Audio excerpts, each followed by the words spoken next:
കർണാടകത്തിന് വേണ്ട നമുക്ക് കേരളത്തിന് വേണ്ടാത്ത രീതിയിലാണ് കാസർഗോഡ് ജനങ്ങളെ അവഗണിപ്പിച്ചിട്ടുള്ളത്.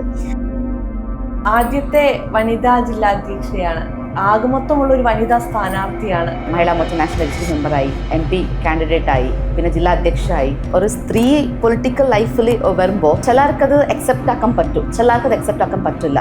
എൻ്റെ ഫാമിലി എനിക്ക് സപ്പോർട്ട് ചെയ്തിട്ടുള്ളതാണ്. ഫാമിലി സപ്പോർട്ട് ചെയ്തിട്ടില്ലെങ്കിൽ നമുക്ക് ഇത്ര ദൂരം വരാൻ പറ്റില്ല. എന്തുകൊണ്ടാണ് BJP തിരഞ്ഞെടുക്കാനുള്ള കാരണം?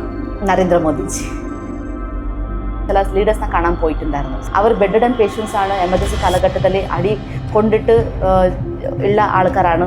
ഇപ്പോഴും അവർക്ക് ഒരു BJPയുടെ സ്ഥാനാർത്ഥി വന്നു, BJPയുടെ ലീഡർ വന്നു എന്നപ്പോൾ അവർ കണ്ണിൽ കാണുന്നുണ്ട് ആ ഒരു ഹാപ്പിനെസ്. അവർക്ക് അറിയാണ്ട് കണ്ണിൽ വെള്ളം വരുന്നുണ്ട്. ഞാൻ 2020 ബ്ലോക്ക് പഞ്ചായത്ത് മെമ്പറായിട്ടാകുമ്പോൾ എൻ്റെ വണ്ടി അടിച്ചു പൊളിച്ചതാണ്.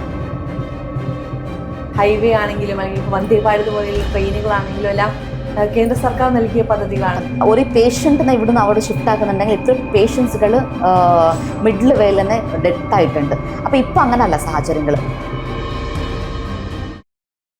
നമസ്തേ. കാസർഗോഡ് രാഷ്ട്രീയത്തിലെ കരുത്തുറ്റ സ്ത്രീ സാന്നിധ്യം.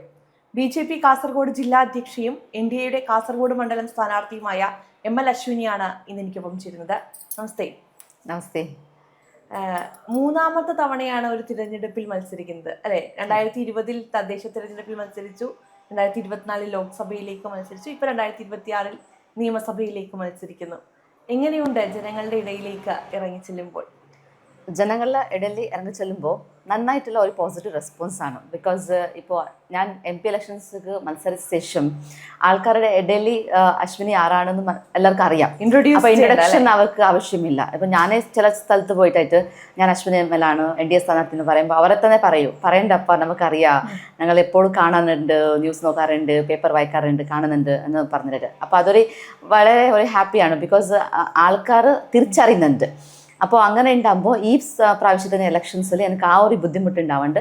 നല്ല രീതിയിൽ പ്രചരണം തുടങ്ങിയിട്ടുണ്ട്. പബ്ലിക്കിൻ്റെ ഇടയിൽ നല്ല റെസ്പോൺസാണ്. ഇപ്പം നമുക്കറിയാം 2020 ആദ്യമായിട്ട് ഒരു തിരഞ്ഞെടുപ്പിൽ മത്സരിക്കുന്നത്. അതിന് മുൻപ് നമ്മൾ നോക്കുമ്പോൾ ഒരു അധ്യാപികയായിരുന്നു. ഒരു ടീച്ചറിൽ നിന്ന് ഒരു പൊതുപ്രവർത്തകയിലേക്ക് എന്തുകൊണ്ടാണ് അങ്ങനെ ഒരു മാറ്റം ലൈഫിൽ ചൂസ് ചെയ്തത്? ഞാൻ എക്സ്പെക്ട് ചെയ്തതല്ല ഇത് ആക്ച്വലി. ബിക്കോസ് എന്നെ ആ സമയത്ത് അവിടെ കാൻഡിഡേറ്റ്സ് ആരും ഇല്ലാത്ത സമയത്താണ് എന്നെ അവർ പാർട്ടി ഭാഗത്ത് എന്നെ ഫോഴ്സ് ചെയ്തതായിട്ട് മത്സരിക്കാൻ വേണ്ടിയിട്ട് എൻ്റെ അടുത്ത് വന്നതാണ്. അവർ റിക്വസ്റ്റ് ചെയ്തതാണ്. ആക്ച്വലി ആ സമയത്ത് എനിക്ക് പൊളിറ്റീഷ്യൻസും എനിക്ക് അത്ര വൈരാഗ്യം ഉണ്ടായിരുന്നു. I was not interested at all in the political field. അപ്പോൾ ഞാൻ വിചാരിച്ചു ഞാൻ എന്തെങ്കിലും ആർക്കും അറിയാമല്ലോ അശ്വിനി, ഞാൻ തോക്കും എന്നാണ് ഞാൻ വിചാരിച്ചിട്ട് നോമിനേഷൻ കൊടുത്തത്. പക്ഷേ എൻ്റെ പൊളിറ്റിക്കൽ ലൈഫ് തുടങ്ങാൻ വേണ്ടിയിട്ട് അതാണ് സ്റ്റാർട്ടിങ് പോയിന്റ്. നല്ല ഒരു ഭൂരിപക്ഷത്തോടാണ് ഞാൻ ജയിച്ചു വന്നത്. ഒരു ബ്ലോക്ക് പഞ്ചായത്ത് മെമ്പർ 804 വോട്ട്സിലാണ് ഞാൻ ജയിച്ചു വരുന്നത്. പിന്നെ ഒരു റെസ്പോൺസിബിലിറ്റി ഏറ്റെടുത്ത ശേഷം ഞാൻ അതിൽ ഫുള്ളായിട്ട് ടൈം കൊടുക്കും. അത് എൻ്റെ സ്വഭാവം ഏതായെങ്കിലും അങ്ങനെയാണ്. ഏത് വർക്കിലായെങ്കിലും ഞാൻ ഒരു ഡെഡിക്കേറ്റഡ് ആയിട്ട് ഉണ്ടാവാൻ എൻ്റെ ഒരു ക്യാരക്ടറാണ്. അപ്പോൾ അങ്ങനെ ഞാൻ സ്കൂളിൽ പോയിട്ടില്ല. പിന്നെ ഞാനത് ഒരു 2 സ്ഥലത്ത് നമ്മൾ വർക്ക് ചെയ്തെങ്കിൽ ശരിയാവുന്നില്ല. സോ ഒന്ന് മാത്രം ചൂസാക്കിയാൽ മതി എന്ന് പറഞ്ഞിട്ട് ഞാൻ അക്കാഡമിക് ലാസ്റ്റ് ആകുമ്പോൾ ഞാനത് ജോബ് നെക്സ്റ്റ് കണ്ടിന്യൂഷൻ ചെയ്തിട്ടില്ല, റിസൈൻ ചെയ്തു. പിന്നെ എൻ്റെ പൊളിറ്റിക്കൽ ലൈഫിൽ ഞാൻ ഫുള്ളായിട്ട് സമയം കൊടുത്തു. അതായിട്ട് അറിയാമല്ലോ, national executive member, Mahila Morcha national executive മെമ്പറായി, പിന്നെ MP കാൻഡിഡേറ്റായി, പിന്നെ ജില്ലാ അധ്യക്ഷയായി, ഇപ്പോൾ കാസർഗോഡ് നിയോജക മണ്ഡലത്തിൻ്റെ MLA സ്ഥാനാർത്ഥിയായി.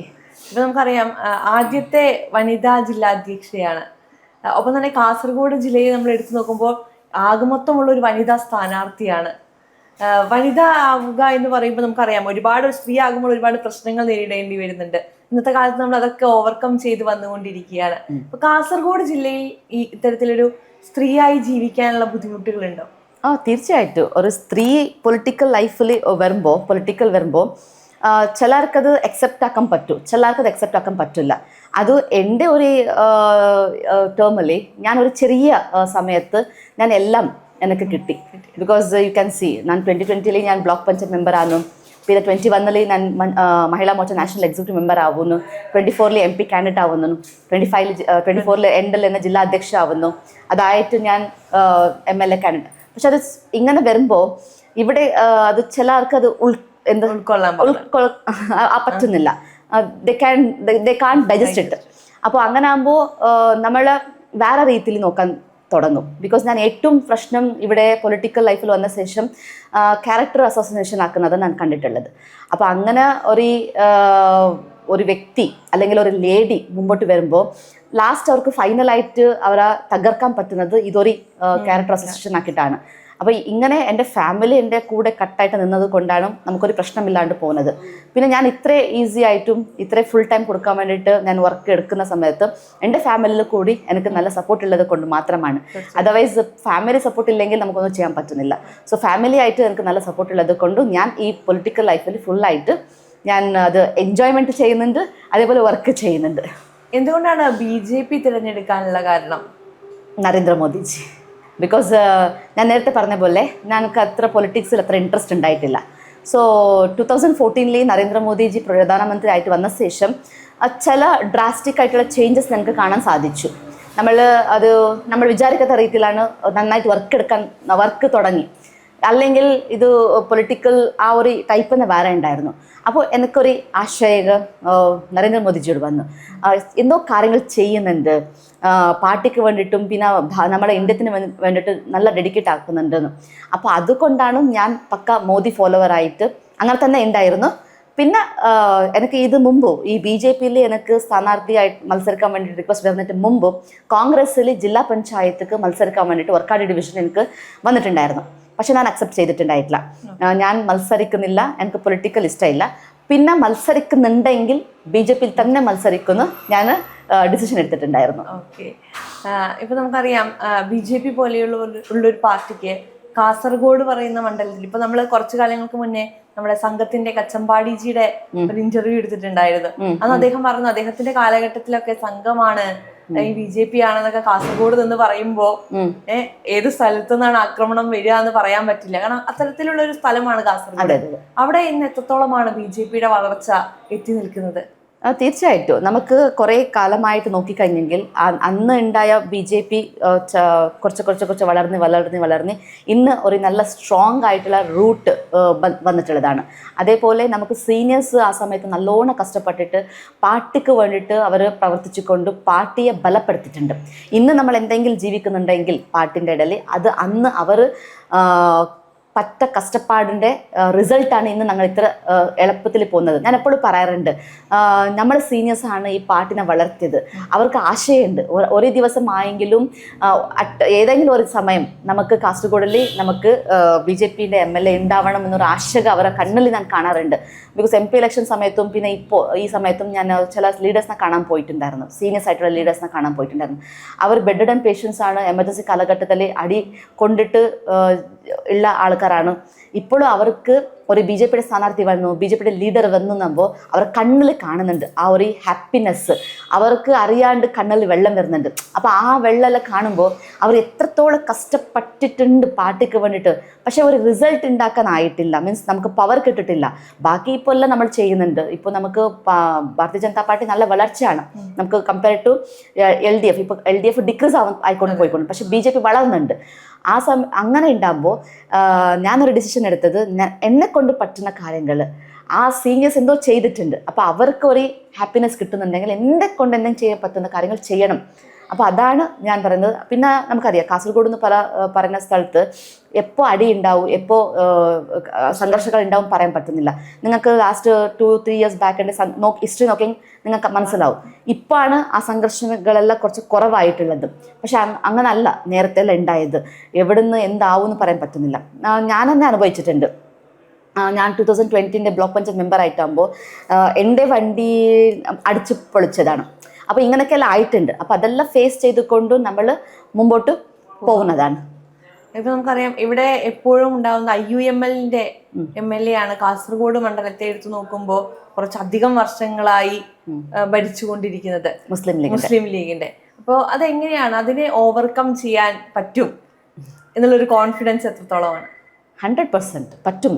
ബിക്കോസ് ഈ പ്രാവശ്യം 2026 കാസർഗോഡിന് പോകുന്നത് MLA BJPയുടെ MLA ആയിട്ടുണ്ടാവും. കാസർഗോഡ് ഫോർമേഷൻ ആയ ശേഷം കണ്ടിന്യൂഷൻ ആയിട്ട് ഇവിടെ മുസ്ലിം ലീഗിൻ്റെ MLA-മാരാണ് ആയിട്ടുള്ളത്. പക്ഷെ ഒരു ചേഞ്ചസോ ഒരു ഡെവലപ്മെൻറ്റ് നമുക്ക് കാണാൻ സാധിക്കുന്നില്ല.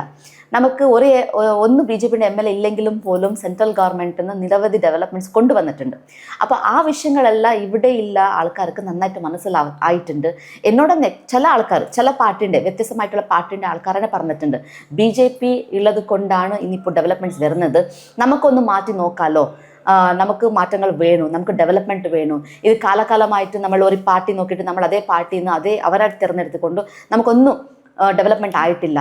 അപ്പോൾ ആ ഒരു ടോക്കുകൾ അവരുടെ ഇടയിൽ വന്നത് കൊണ്ട് തീർച്ചയായിട്ടും ഈ പ്രാവശ്യം മാറ്റത്തിന് അവർ വെയിറ്റ് ആക്കുന്നുണ്ട്. അങ്ങനെ മാറാത്തതിന് മാറും. അത് തന്നെയാണ്. ഇപ്പോൾ നമുക്ക് 2024 MP തെരഞ്ഞെടുപ്പ് എടുക്കുമ്പോൾ കൃത്യമായി വോട്ട് ശതമാനം കൂട്ടാൻ സാധിച്ചിട്ടുണ്ട് നമുക്ക്. അത് സഹായകരമാവില്ലേ ഈ നിയമസഭാ തെരഞ്ഞെടുപ്പിൽ? തീർച്ചയായിട്ടും സഹായകരമാവും. ബിക്കോസ് ഒരു 45,000 വോട്ട് വർദ്ധിക്കുന്നുണ്ടെങ്കിൽ അതൊരു ചെറിയ കാര്യമല്ല. അപ്പോൾ ജനങ്ങൾ അത്രത്തോളം അക്സെപ്റ്റ് ആക്കിയിട്ടുണ്ട് എന്ന് പറഞ്ഞതായിട്ട് BJP-യെ ജനങ്ങൾ അക്സെപ്റ്റ് ആക്കിയിട്ടുണ്ട്, ഫസ്റ്റ് പോയിന്റ്. രണ്ടാമത്തേത്, നമ്മൾ അവരുടെ ഇടയിൽ എവിടെയും നമ്മൾ എത്തുന്നുണ്ട്, ചെറിയ ചെറിയ കാര്യങ്ങളിലും പോലും നമ്മൾ ഇടപെടുന്നുണ്ട്. അപ്പോൾ അത് ജനങ്ങൾക്ക് നന്നായിട്ട് അറിയാം. ഈ കഴിഞ്ഞ ജില്ലാ പ്രസിഡന്റ് ആയ ശേഷം ഞാൻ കാസർഗോഡ് കേന്ദ്രീകരിച്ചുകൊണ്ട് ഈ കാസർഗോഡിൻ്റെ എൻറ്റയർ ഡിസ്ട്രിക്റ്റിൽ എല്ലാ സ്ഥലത്തും എനിക്ക് പറ്റുന്ന രീതിയിൽ ഞാൻ പോകുന്നുണ്ട്, എല്ലാ സ്ഥലത്തും എത്തുന്നുണ്ട്. അപ്പോൾ ലോക്സഭ ഇലക്ഷൻസിൻ്റെ റിസൾട്ടും അത് നമുക്ക് ഈ പ്രാവശ്യം നിയമസഭയിൽ നമുക്ക് നല്ല ഹെൽപ്ഫുൾ ആവും. ഇപ്പോൾ നമുക്ക് കാസർഗോഡിനെ എടുത്തു നോക്കുമ്പോൾ ഒരുപാട് പ്രശ്നങ്ങൾ നേരിടുന്ന സ്ഥലമാണ്. ഇപ്പോൾ നമുക്കറിയാം, ജനങ്ങളോട് സംസാരിക്കുന്ന സമയത്ത് കൃത്യമായി ശ്മശാനങ്ങൾ പോലും ഇല്ലാത്ത ഒരു സ്ഥലമാണ്. കാരണം ക്രിമേഷനൊക്കെ അത്രത്തോളം ബുദ്ധിമുട്ട് നേരിടുന്നുണ്ട് എന്നാണ് ജനങ്ങൾ പറയുന്നത്. അപ്പോൾ ഇതൊന്നും ഇത്രയും കാലം ആരും കണ്ടില്ലേ എന്നുള്ളൊരു ചോദ്യം. കാരണം LDF-ഉം UDF-ഉം മാറി മാറി ഭരിച്ചിട്ടുണ്ട് കാസർഗോഡ്, പക്ഷെ എന്നിട്ടും ഇതിനൊരു മാറ്റം വന്നിട്ടില്ല. അപ്പോൾ ആ ഒരു പ്രശ്നത്തിനെ എങ്ങനെയാണ് നേരിടാൻ ഉദ്ദേശിക്കുന്നത്? നിങ്ങൾ ചോദിച്ച് നല്ലുണ്ട്. ലാസ്റ്റ് 2 days ബിഫോർ ഞാൻ ഇൻ്റർവ്യൂ കണ്ടിട്ടുണ്ടായിരുന്നു, കളക്ടർ മാഹിൻജിൻ്റെതും പിന്നെ എന്നെ നല്ലിക്കുന്നു. അവരോട് ചോദിച്ചു എന്താണ് നിങ്ങൾ ചെയ്യാൻ പോകുന്നതും. അപ്പോൾ അവർ പറഞ്ഞ ഉത്തരം എന്തറിയോ, അടിത്തറ ഡെവലപ്മെൻറ്റാണ് ചെയ്യുന്നത്. അപ്പോൾ എനിക്കത് കോമഡി ആയിപ്പോയി. ഇത്ര വർഷങ്ങളായിട്ട് MLA ആയിട്ട് വന്നിട്ടുള്ളത് അവരുടെ പാർട്ടിയിൽ നിന്നാണ് MLA. ഇനി എന്താണ് അവർ അടിത്തറായിട്ടുള്ള ഡെവലപ്മെന്റ് ചെയ്യുന്നത്? അപ്പോൾ ഇത്ര വർഷങ്ങൾ എവിടെ പോയിട്ടുണ്ടായിരുന്നു ഇവർ? അപ്പോൾ എന്തുകൊണ്ടാണ് ഡെവലപ്മെന്റ് ചെയ്യാത്തത്? അപ്പോൾ അവർക്ക് നന്നായിട്ട് അറിയാം, ഞങ്ങളെ പാർട്ടിൻ്റെ MLA ഒന്നും ചെയ്തിട്ടില്ല എന്ന് ക്ലിയർ കട്ടായിട്ട് അവർക്ക് അറിഞ്ഞത് കൊണ്ടാണ് നമ്മൾ അടിത്തറായിട്ടുള്ള ഡെവലപ്മെന്റ് കൊണ്ടുവരുന്നതെന്ന് പറഞ്ഞിട്ടുണ്ട്. അപ്പോൾ നമുക്ക് ഇവിടെ ഒന്നുമില്ല. നമുക്ക് ആക്ച്വലി നമുക്ക് നോക്കി ഡെയിലി നീഡ്സ് തന്നെ നമുക്കെല്ലാവും നമ്മൾ കർണാടകയെ ആശ്രയിക്കുന്ന സ്ഥിതിയാണ് നമ്മളിപ്പോൾ വന്നിട്ടുള്ളത്. കോളേജ് ആവട്ടെ, ഹോസ്പിറ്റൽസ് ആവട്ടെ, ജോബുകളാവട്ടെ, അതേപോലെ നമുക്ക് ജൽജീവൻ മിഷൻ, ഇപ്പോൾ കുടിവെള്ളത്തിൻ്റെ പ്രശ്നമുണ്ട്, വേസ്റ്റ് മാനേജ്മെൻറ്റിൻ്റെ പ്രശ്നമുണ്ട്, ബസ്സിൻ്റെ പ്രശ്നങ്ങളുണ്ട്. രാത്രി 9-10 മണിയായി ബസ് ഉണ്ടാവുന്നില്ല. അപ്പോൾ ആ പ്രശ്നങ്ങളുണ്ട്. ജോലിക്ക് പോയിട്ട് വരുന്ന ആൾക്കാരുണ്ട്. ട്രെയിൻ നമുക്ക് 1-2 ട്രെയിനുകളുള്ളതാണ്. അതായിട്ട് നമുക്ക് നിരവധി, അത് എടുത്തി പറഞ്ഞു കഴിഞ്ഞെങ്കിൽ തീർച്ചയായിട്ടും കുറേ പ്രശ്നങ്ങളുണ്ട്. നമ്മൾ കോസ്റ്റൽ ഏരിയയിൽ ആൾക്കാർ കഷ്ടപ്പെടുന്ന രീതികൾ കണ്ടു കഴിഞ്ഞെങ്കിൽ അത് പ്രോബ്ലം ഉണ്ട്. ബസ് സ്റ്റാൻഡുകളില്ല, ഫിഷ് മാർക്കറ്റ് റോഡ് സൈഡിൽ ഇത് ആക്കുന്നതാണ്. നമുക്ക് ചേഞ്ചസ് കൊണ്ടുവരാൻ കുറേ കാര്യങ്ങളുണ്ട്. അപ്പോൾ ഞാനതേ പറയുന്നത്, ഇത്രയെല്ലാം ഉണ്ടാകുമ്പോൾ ഏത് വിഷയം ഞാൻ എടുത്ത് പറയുന്നതെന്ന് പറഞ്ഞിട്ട് എനിക്ക് പറ്റില്ല. അങ്ങനെ ഇഷ്യൂസുകളുണ്ട്. അപ്പോൾ ഇവിടെ കാസർഗോഡിൽ BJP-യുടെ MLA വന്നു കഴിഞ്ഞെങ്കിൽ ഈ അടിത്തറ പ്രശ്നങ്ങളും അതേപോലെ നമുക്ക് കാസർഗോഡ് സിറ്റിയെ നമുക്കൊരു മൾട്ടി സിറ്റി ആക്കാൻ വേണ്ടിയിട്ടും അതേപോലെ നമുക്ക് ഡെവലപ്ഡ് സിറ്റി ആക്കാൻ വേണ്ടിയിട്ട് നമ്മളെല്ലാം പറയുന്നത് ചേർന്ന് പ്രവർത്തിക്കും. ഇപ്പം നമുക്കറിയാം, കേരളത്തിൻ്റെ ഭാഗമാണ് കാസർഗോഡ്. പക്ഷേ കേരളത്തിൻ്റെ ഭാഗമാണ് കാസർഗോഡ് എന്നുള്ള രീതിയിലാണോ സർക്കാർ കാസർഗോഡിനെ ട്രീറ്റ് ചെയ്യുന്നത് എന്നുള്ളൊരു ചോദ്യമുണ്ട്. കാരണം ഇപ്പോൾ ചേച്ചി നേരത്തെ പറഞ്ഞു, ആശുപത്രികൾക്കാണെങ്കിലും വിദ്യാഭ്യാസത്തിനാണെങ്കിലും എല്ലാം കർണാടകയാണ് ഡിപ്പെൻഡ് ചെയ്യേണ്ടി വരുന്നത്. അല്ലെങ്കിൽ മംഗലാപുരത്തേക്ക് വയ്യാത്തൊരാളെയും കൊണ്ട് ഓടുന്ന ഒരു സാഹചര്യം കാസർഗോട്ടുകാർ നേരിടുന്നുണ്ട്. അപ്പോൾ ആ ഒരു അവഗണന ഈ 65 വർഷം തുടർന്നത് എന്തുകൊണ്ടായിരിക്കും കാസർഗോട്ടുകാർ സഹിച്ചിട്ടുണ്ടാവുക? അതന്നെ, കാസർഗോഡ് വല്ലാത്ത അവർ ആയിട്ടുണ്ട്. ബിക്കോസ് നമുക്ക് അങ്ങോട്ടെല്ലാം പോയി കഴിഞ്ഞാൽ എല്ലാ സിസ്റ്റംസുകൾ കറക്റ്റായിട്ട് ഒരുവിധം ഉണ്ട്. പക്ഷേ കാസർഗോഡിൽ ഒന്നുമില്ല, എല്ലാം പ്രൈവറ്റ് സെക്ടറുകളാണ്. പിന്നെ നമുക്ക് കർണാടകയിൽ തന്നെ നമ്മൾ പോയിട്ടായിട്ട് ആശ്രയിക്കണം. അപ്പോൾ കർണാടകത്തിന് വേണ്ട, നമുക്ക് കേരളത്തിന് വേണ്ടാത്ത രീതിയിലാണ് കാസർഗോഡ് ജനങ്ങളെ അവഗണിപ്പിച്ചിട്ടുള്ളത്. ഇനി പിന്നെ കാസർഗോഡ് പറഞ്ഞെങ്കിൽ ഒരു ഗഡിനാട പ്രദേശമാണ്. കന്നഡത്തിലാണ് നമ്മൾ കൂടുതലായിട്ട് സംസാരിക്കുന്നത്. നമ്മുടെ കുട്ടികളെല്ലാം പോകുന്നത് മാംഗ്ലൂർ ആയതുകൊണ്ട് കന്നഡ പഠിക്കുന്നതാണ്. പക്ഷേ അതേ നമ്മൾ തിരിച്ചു വരുമ്പോൾ ഒഫീഷ്യൽസ് ആയിട്ട് ഏതെങ്കിലും സ്ഥാപനത്തിൽ പോകുമ്പോൾ നമുക്കെല്ലാം കിട്ടുന്നത് മലയാളത്തിലാണ്. അപ്പോൾ എനിക്കറിയാം മലയാളം കേരളത്തിൻ്റെ ഒരു ഭാഷയാണ്. അപ്പോൾ കേരള സ്റ്റേറ്റിൽ മലയാളം നമുക്ക് കമ്പൽസറി ആയിട്ട് വെക്കണം. പക്ഷേ ഇങ്ങനെയുള്ള ഒരു ഗഡിനാട പ്രദേശത്തിൽ നമുക്ക് 2 എണ്ണം കൊടുക്കട്ടെ അല്ലേ. മീൻസ് മലയാളം കൊടുക്കുമ്പോൾ അതേപോലെ കന്നഡ കൂടി കൊടുക്കണം. ഒന്നും അറിയാത്ത ആൾക്കാർക്ക് അത് വായിക്കാൻ പോലും അറിയുന്നില്ല. അപ്പോൾ അത് നമുക്ക് എത്രത്തോളം ബുദ്ധിമുട്ട് ഉണ്ടാവുന്നുണ്ട്.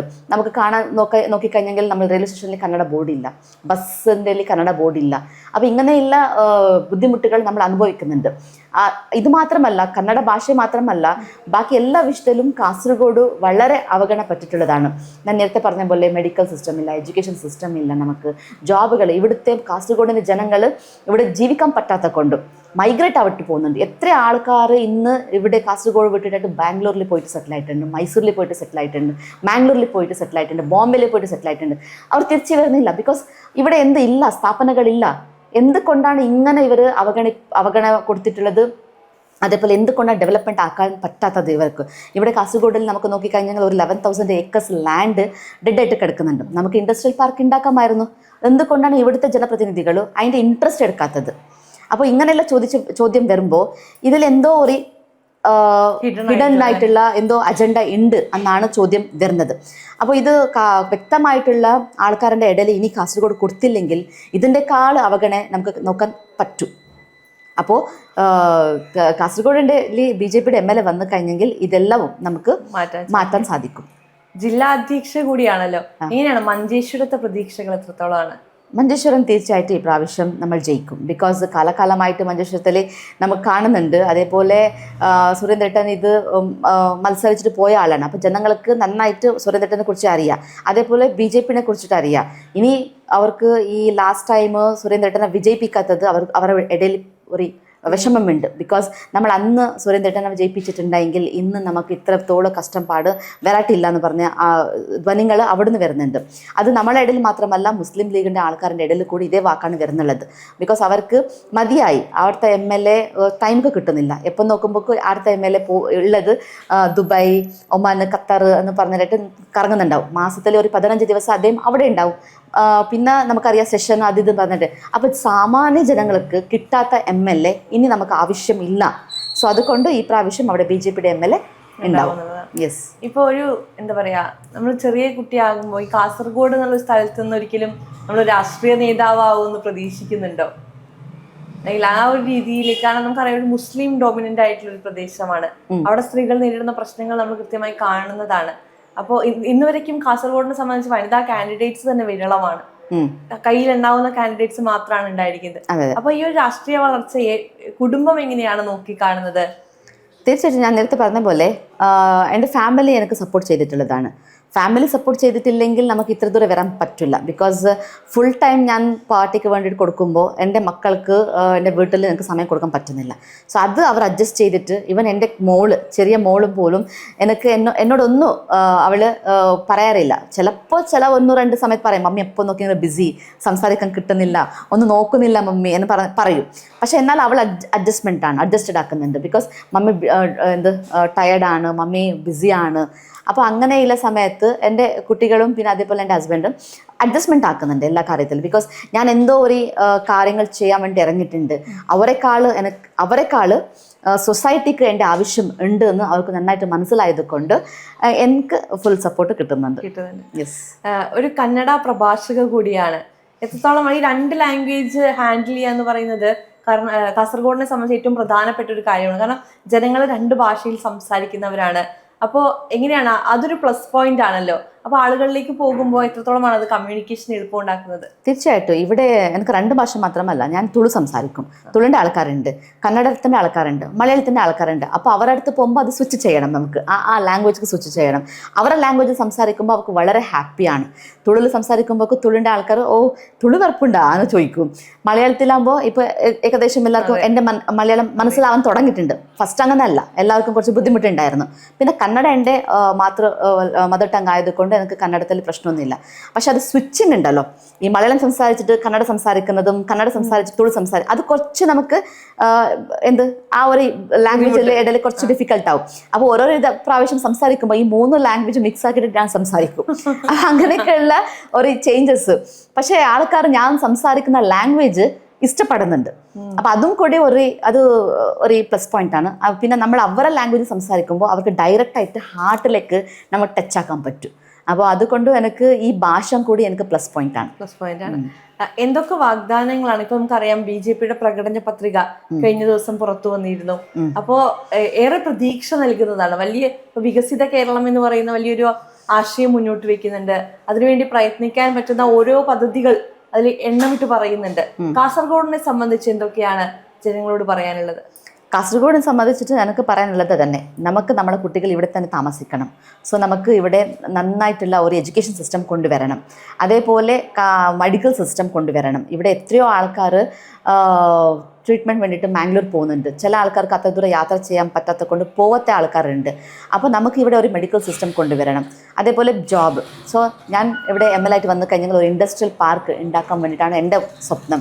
സോ അപ്പോൾ ഇതെല്ലാം വെച്ചുകൊണ്ടും ഡെയിലി ബേസിക് നീഡ്സ് ആയിട്ടുള്ള കാര്യങ്ങളും, ഇപ്പോൾ ബസ് സ്റ്റാൻഡ് ആവട്ടെ, വേസ്റ്റ് മാനേജ്മെൻറ്റ് ആവട്ടെ, ഫിഷ് മാർക്കറ്റ്സ് ആവട്ടെ, എല്ലാം ഹൈടെക് ആക്കാൻ വേണ്ടിയിട്ട് എൻ്റെ ഒരു സ്വപ്നമാണ്. അപ്പോൾ കാസർഗോഡ് ഒരു ഹൈടെക് സിറ്റി ആക്കിയിട്ട് കാണാൻ വേണ്ടിയിട്ട് ഞാൻ കൊതിയായിട്ട് കാത്തിരിക്കുന്നുണ്ട്. അതേപോലെ ജനങ്ങൾ വെയിറ്റ് ആക്കണം.